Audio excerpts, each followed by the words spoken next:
Greetings, family. Greetings. This is my husband, Kenny. And this is my wife, Dawn. And we are the coaches at Relationship Restoration Coaching Services. So today, we want to invite you into our conversation. We were talking about communication. Yeah, communication. We said that talking about just communication as a whole is really what's necessary in relationships. A lot of times we talk to our friends, talk to our family, others about what's going on with us. But sometimes, we need to learn to talk to our spouses because that's our first relationship. Mm-hmm. So we have to get to a place to where we're comfortable with sharing with one another. And sometimes, it's not always easy. Exactly. Sometimes, because we're so connected with our feelings with one another, we try not to be offensive or offend each other. So we'd rather not say nothing and just hope that everything just goes, away, or, just put it in the back of your mind, not really thinking about it. But at some point it comes up, whether it be an argument or disagreement, and then sometimes it's like the small foxes that destroy the vine. So it'll be a lot of little things blow up, and it's like, well, I thought everything was good, but one of the spouses may be harboring those feelings because they were never able to really talk to the person they should have been talking to in the first place. Exactly.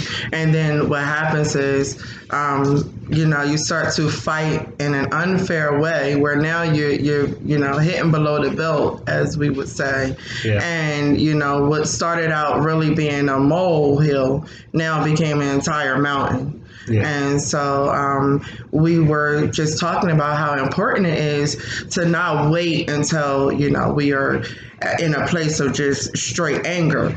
But when we're offended, we come to each other immediately. Yes. And say, you know what, that kind of offended me when you said that. That made me feel some type of way because, this is how it made me feel when you said that. And so when we do that with each other, most of the time you can squash the argument right away, especially if there's no pride. Yes. Mm-hmm. Pride is the biggest thing because a lot of times we feel like we were justified in the things that we said or how we felt. Sometimes it's like pride really is just a elephant in the room. Mm-hmm. It's not anything that's really just necessary to have, especially when dealing with your spouse. Exactly. Because at the end of the day, y'all are one. So everything that comes affects the both of you the same together. Exactly. And so I noticed when Kenny and I used to operate in pride, we couldn't hear each other. Yes. So, before we can even, and that's another thing. That's like I'm just going to give a sidebar. Most of the time, we're not really listening to each other to understand each other, to know where we're coming from. Most of the time, we are listening to respond. Yep. We already, while the other person is saying something, in our minds, we're like, but, like I said, what I thought was, and then you ain't heard nothing your spouse said. Yeah. And so when me and Kenny realized that that's what we were doing, we were like, what's more important? Me being justified or us staying together and having a strong relationship. And so what we started to say was, okay, let's settle that down. Pride can't even stay in this room. So we're going to go ahead and kick the elephant out and let me actually listen to what my husband or what my wife is actually saying. And when we started doing that, it was like, oh, wow, I didn't even know that what I said affected you like that.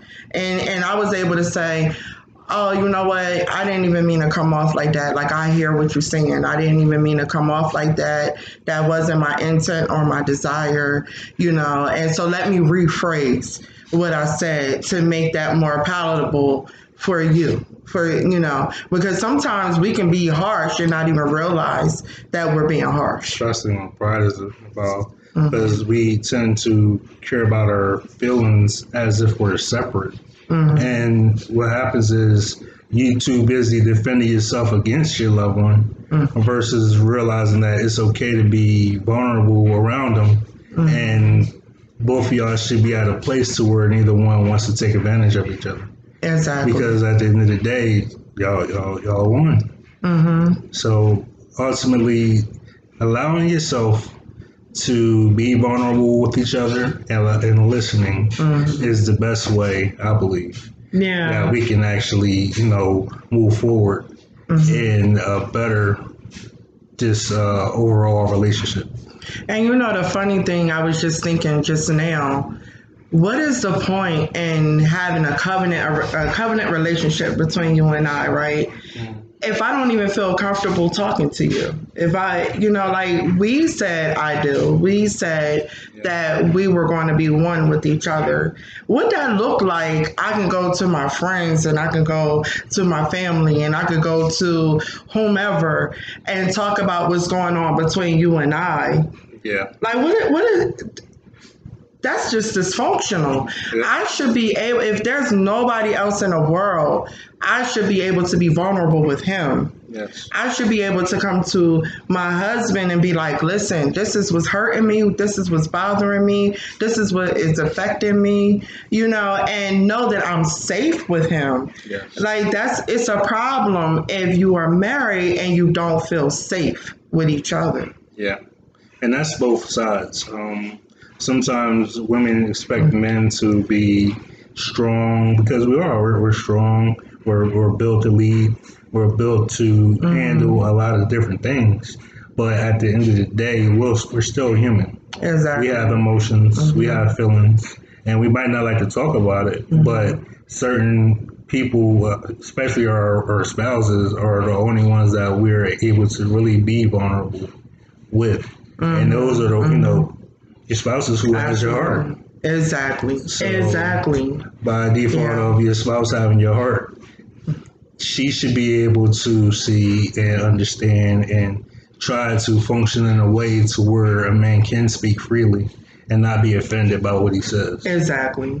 Yeah. Absolutely. Because at the end of the day, we have a friendship. Yes. We have a relationship. And so because we have a relationship, we really what we're trying to do is show the relationship that we have with the Most High. Yeah. We're trying, because what we have with him is supposed to show up with what we have with each other. Exactly. And so if we're constantly at odds, how can we say that we're one with the Father if we can't be one with each other? Exactly.